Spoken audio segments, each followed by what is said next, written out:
Hello everyone, welcome to IXMB to make your preparation 50% faster. मेरा नाम है कैलाश तिवारी और अपनी आज की इस वीडियो में हम डिस्कस करने वाले हैं एक इम्पॉर्टेंट एंड इंटरेस्टिंग बात।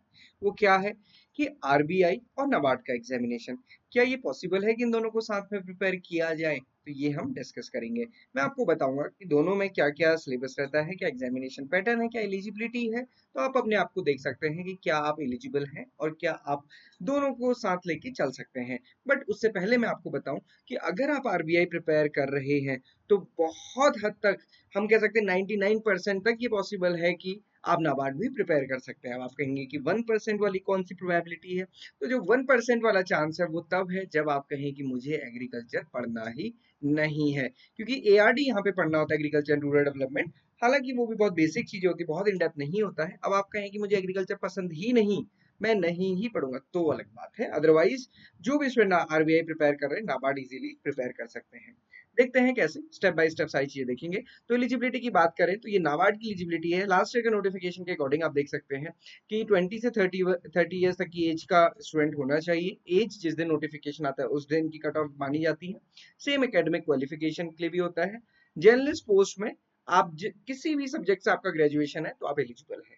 स्पेसिफिक पोस्ट भी आती है, जैसे लैंड डेवलपमेंट है, हॉर्टिकल्चर, एग्रीकल्चर है, आईटी है, फाइनेंस है, बहुत सारी डिफरेंट डिफरेंट स्ट्रीम में आती हैं। और ये खास बात नाबार्ड में ही है, ये इतनी आरबीआई में नहीं आती है।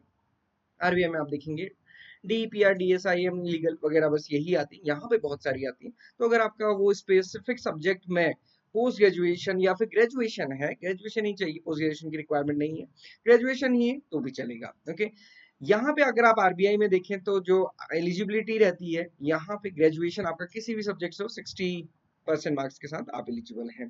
एज का criteria same, age relaxation same, सारी चीजें सेम, तो एलिजिबिलिटी दोनों में ही सेम है। तो जो बच्चा आरबीआई के लिए एलिजिबल है नाबार्ड के लिए भी एलिजिबल है। एग्जाम पैटर्न देखते हैं, यहाँ पे थोड़ा डिफरेंस है। ये नाबार्ड का एग्जामिनेशन पैटर्न है। जैसे नाबार्ड और आरबीआई में अगर आप देखेंगे प्रीलिम्स, मेंस एंड इंटरव्यू, ये तीन चीज कॉमन है, एग्जामिनेशन पैटर्न कॉमन है। प्रीलिम्स क्वालिफाइंग है दोनों ही जगह, मेंस और इंटरव्यू की बेसिस पे फाइनल सिलेक्शन है। नाबार्ड की अगर हम बात करें तो यहाँ पे जो प्रीलिम्स एग्जामिनेशन है इसमें 8 सब्जेक्ट्स हैं और तीन जो सब्जेक्ट हैं उनके बेसिस पे मेरिट डिसाइड होती है फेज 2 के लिए। ये सब्जेक्ट है जनरल अवेयरनेस, ईएसआई और एआरडी। तो ये 100 मार्क्स का हो जाता है। उसके अलावा जो 5 सब्जेक्ट है, रीजनिंग, इंग्लिश, कंप्यूटर, क्वांट से डिसीजन मेकिंग, इनमें केवल और केवल क्वालिफाई करना होता है, कट ऑफ क्लियर करनी होती है।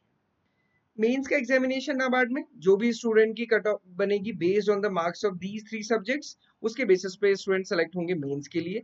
मेंस में दो पेपर होंगे, paper 1 and paper 2। Paper 1 general English का होगा और पेपर 2 ईएसआई एंड एआरडी का होगा।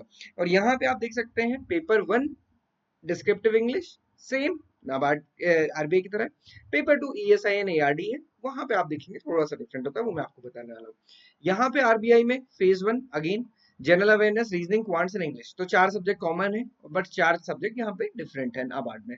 यहाँ पे क्या होता है, रीजनिंग, क्वांट्स और इंग्लिश का डिफिकल्टी लेवल या फिर हम कहें कि एग्जाम की डिफिकल्टी हाई होती है एज कम्पेयर टू नाबार्ड। तो रीजनिंग, क्वांट्स, इंग्लिश यहाँ अगर आपकी क्लियर हो रही है ना, तो कोई डाउट ही नहीं है कि यहाँ कुछ बट होगा, बहुत इजीली आप क्लियर कर पाएंगे। जनरल अवेयरनेस यहाँ भी पढ़ना है, जनरल अवेयरनेस यहाँ भी पढ़ना है, और जनरल अवेयरनेस का बहुत हद तक पार्ट एआरडी और ईएसआई में भी होता है, क्योंकि जो करंट पार्ट होता है आप उसको कहीं भी क्लासिफाई कर सकते हैं। दूसरी फेज 2 की अगर हम बात करें, एग्जाम पैटर्न की अगर हम बात करेंगे, तो फेज 2 में यहाँ पे 3 पेपर होते हैं। जैसे यहाँ पे 2 पेपर थे, यहाँ 3 पेपर है। एक पेपर कॉमन है डिस्क्रिप्टिव इंग्लिश का, दूसरा यहाँ पे ईएसआई का पेपर है, इसको हम पेपर 1 भी कह सकते हैं, पेपर दूसरा पेपर 2 इंग्लिश का। तो यहाँ पे ईएसआई है, यहाँ पे ईएसआई है ना एआरडी है। सिलेबस अभी हम देखेंगे, बाकी पैटर्न सेम है, यहाँ भी ऑब्जेक्टिव 50%, 50% डिस्क्रिप्टिव। तीसरा पेपर यहाँ पे है फाइनेंस एंड मैनेजमेंट का, जो कि एक डिफरेंट है। तो अगर आप आरबीआई की प्रिपरेशन कर रहे हैं, आपकी सारी ही चीजें यहाँ पे नाबार्ड की भी प्रिपेयर हो रही हैं except for agriculture and rural development.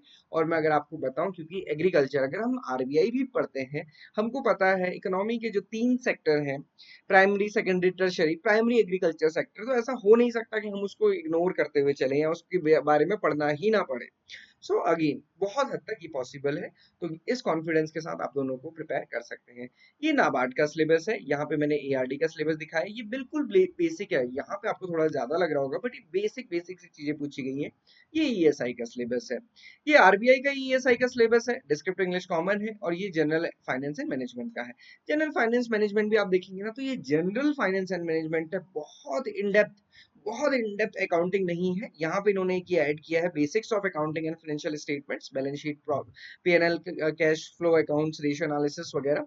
और रेशियो एनालिसिस में भी आप देखेंगे तो बहुत बेसिक से रेशियोज यहाँ पे दिए, बहुत इन डेप्थ एनालिसिस की यहाँ पे अगेन जरूरत नहीं है। तो अगेन दोनों चीजों में हमारा एक सब्जेक्ट बहुत कॉमन होता है और वो है ईएसआई। तो आइए देखते हैं दोनों के ईएसआई को। ये आरबीआई के ईएसआई का सिलेबस है, ये नाबार्ड की ईएसआई का सिलेबस है। तो अगर आप देखें तो नाबार्ड के ईएसआई में या फिर आरबीआई के ईएसआई को थोड़ा सा डिटेल करेंगे तो यही बन के आएगा, क्योंकि आप सारी चीजें देखिए, measure of growth, national income, यहाँ पे भी यही सारी चीजें हैं। यहाँ पे आप देखिए इंडियन इकोनॉमी, हिस्ट्री, कैसे वो ओपन हुई, Indian money in the financial market, वो भी आपको यहाँ पे दिख जाएगा। ग्लोबलाइजेशन पूरा का पूरा टॉपिक यहाँ पे आपको दिख जाएगा, globalisation of economy, social structure of India, तो ये दोनों ही चीजें यहाँ पे भी हैं, सेम टू सेम। हम कह सकते हैं कि पूरा का पूरा सिलेबस वैसे ही बना है। ये नाबार्ड ने हेल्प ली आरबीआई की कि उन्होंने जो भी चीज दिया है उसमें कुछ चीजें बहुत माइन्यूटली ऐड कर दी। देखिए यहाँ पे मैं जस्ट एक एग्जांपल बताऊंगा। आरबीआई की ईएसआई में दिया है Indian agriculture service sector in India, ठीक है, इंडियन एग्रीकल्चर, यहाँ पे इन्होंने इंडस्ट्रियल डेवलपमेंट भी दिया, तो इंडियन एग्रीकल्चर दिया।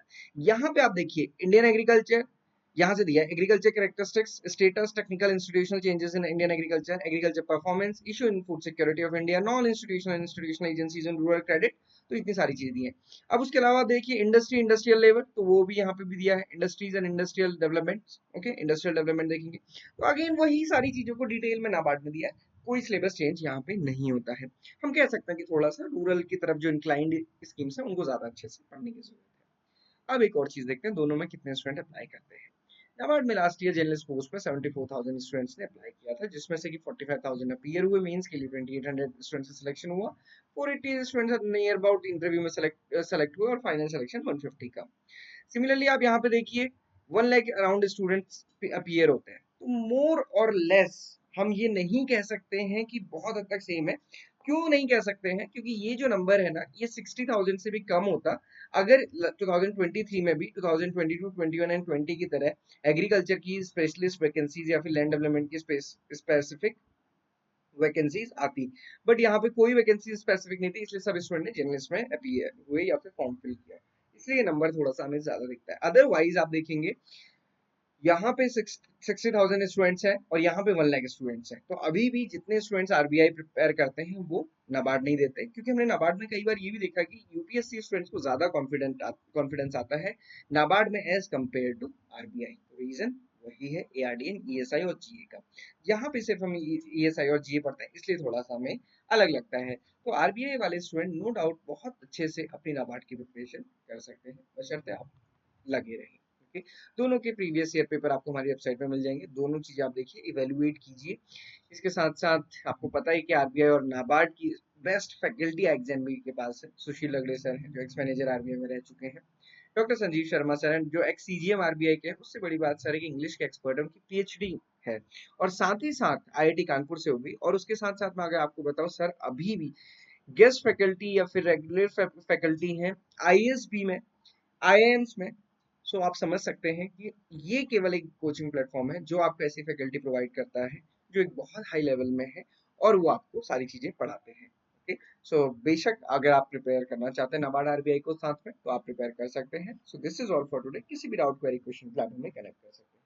Thank you for watching this video and have a great day ahead.